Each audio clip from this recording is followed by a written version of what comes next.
Assalamualaikum warahmatullahi wabarakatuh, Bapak Ibu dosen dan adik-adik mahasiswa yang kami banggakan.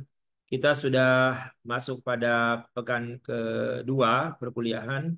Kita setelah melewati pekan pertama, tapi untuk penjelasan saya sekarang ini terkait sekolah adalah pekan satu dan 2. Nah, di pekan satu ini Bapak Ibu dosen, adik-adik mahasiswa akan melihat ada berkas di apa namanya di kontrak pembelajaran ada jadwal kuliah yang kemudian bisa diklik ini Bapak Ibu, ada kontrak belajar PPT yang dijadikan PDF, kemudian ada skenario dan ada rubrik penilaian. Kalau skenario dan rubrik penilaian itu bisa saja Bapak Ibu dosen melakukan perubahan itu, tapi tentu ada jadwal yang mudah-mudahan tidak berubah karena RPS kita mengamanahkan pergerakan materi dari pekan ke pekan sesuai dengan sub CPMK-nya.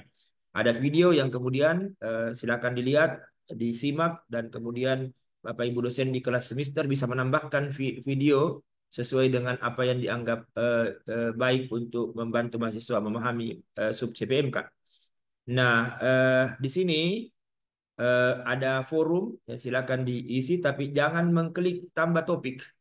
Menambah topik itu tidak membuat nilai jadi link, malah mengacaukan apa namanya nilai kita. Klik ini. Kemudian lihat ini ada uraian di sini petunjuknya apa yang dilakukan ini harus dibaca baik-baik. Sudah itu balas. Tuh. Sudah itu Anda mengetik. Lahirlah seperti ini di bawah. Tapi jangan balas temannya. Tetap harus balas di atas kalau ada yang mengirimkan. Karena ini satu kali pengiriman saja. Mengetik di situ, tidak mengupload. Itu pekan pertama. Kemudian di pekan kedua, Bapak Ibu dosen dan adik mahasiswa di sini ada pekan kedua, Bapak Ibu bisa membuat pendalaman dan peluasan. Tapi di sini di berkasnya ada pekan kedua karena ini sub CPMK 2 di pekan kedua. Di sini ada forum, tapi forum ini sebenarnya cadangan. Kalau Bapak Ibu menganggap penting untuk membuat topik, Bapak Ibu bisa membuat topik. Jadi ini belum ada topik karena memang tidak ada di petunjuk apa namanya RPS kita. Yang ada di situ adalah kuliah tatap muka, itu bukan daring itu.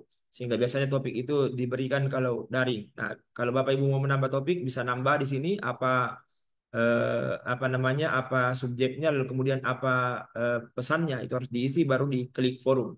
Tapi nilai jangan ditambah nilai karena nilai kita sudah 100. Artinya apa yang dijelaskan mahasiswa di topik ini bisa menjadi bahan pertimbangan memberi nilai, tapi tidak dinilai secara langsung karena di rubrik penilaian kita itu sudah 100 seperti yang saya sampaikan di video sebelumnya.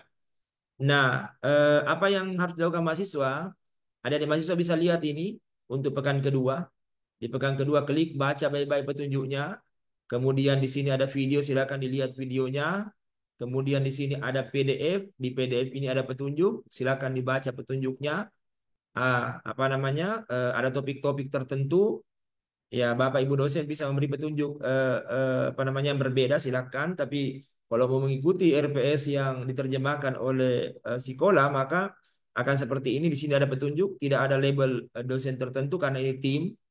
Ada sub-sub materi yang silakan dilihat per sub materinya. Kemudian selain itu eh, ada penguploadan tugas ya. Jadi mahasiswa silakan mengupload tugasnya di apa namanya di sekolah karena di sini ada ruang mengupload. Jadi kalau akun mahasiswa dibuka di sini ada upload tugas. Nah, apa syarat-syarat tugasnya ya silakan apa namanya silakan ini di dilengkapi gitu, sesuai dengan petunjuknya. Nah, kemudian ini apa namanya inilah tugasnya. Nah, skenario di kelas biasanya kalau Bapak Ibu dan mahasiswa bisa eh, melihat file ini. Di skenario ini ada skenario kan ini hanya satu pertemuan saja sejarah. Jadi di sini ada sub CPMK-nya, lalu kemudian skenario-nya biasanya yang kita terjemahkan ini adalah 3 babak. Jadi satu babak itu 30 menit, dosen menjelaskan materi, mahasiswa juga diminta menjelaskan tugas yang telah dibuat tadi, tugas individu. Jadi tugas individu mahasiswa itu selalu harus diupload sebelum hari perkuliahan. Deadline-nya di situ. 7.30 pada hari perkuliahan. Jadi sebelum kita kuliah karena mahasiswa itu sebenarnya melakukan yang disebut dengan kegiatan mandiri, KM. Lalu kemudian kegiatan penugasan terstruktur, KPT. Gitu. Kira-kira begitu. Nah, ini babak keduanya akan ada kelompok yang terbentuk. Kalau Pancasila itu 7 kelompok, kalau kewarganegaraan itu 5 kelompok sesuai dengan apa namanya RPS kita ada presentasi di 5 pekan dan ada 7 pekan untuk pendidikan Pancasila. Nah, 30 menit ini mahasiswa menjelaskan topik-topik tertentu. Jadi ada topik-topik tertentu yang mana mahasiswa diskusikan secara small group discussion. Jadi ini kan sejarah. Jadi sejarah itu kan apa namanya untuk mengetahui bahwa Pancasila itu bersumber dari mana. Tentu dia bersumber dari nilai-nilai sosial budaya bangsa, bersumber dari apa namanya nilai-nilai agama dan kepercayaan. Sehingga kemudian ya nanti di kelas diminta mereka untuk menelusuri itu. Jadi menelusuri kausa materialnya, dari mana bahannya itu Pancasila.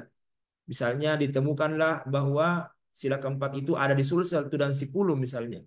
Atau sila kedua itu ada dengan kosakata Sulsel itu yang si Pakatau misalnya. Dan mereka harus cari untuk meyakinkan dirinya mahasiswa bahwa ya dia menemukan kenali bahwa di suku-suku bangsa yang ada dulu itu nilai tersebut ada. Jadi Pancasila sebenarnya bukan dibuat tapi sebenarnya dirumuskan. Dari mana? Dari kehidupan masyarakat Nusantara. Nah, itu biasanya kalau terjemahannya seperti itu. Tapi Bapak Ibu bisa melakukan hal yang berbeda tapi tujuannya sama untuk memahami sub CPMK. Nanti di babak ketiga, ya mereka small group itu ada yang mewakili untuk memaparkan dan kita pantau, kita beri arahan. Kira-kira begitu. Kalau terjemahan apa namanya terjemahan RPS-nya Bapak Ibu. Tapi ini kan tidak dibuat di rumah, nanti di kelas. Yang dibuat di rumah tugas individu. Jadi kira-kira itu gambaran untuk pekan pertama dan kedua. Terima kasih. Assalamualaikum warahmatullahi wabarakatuh.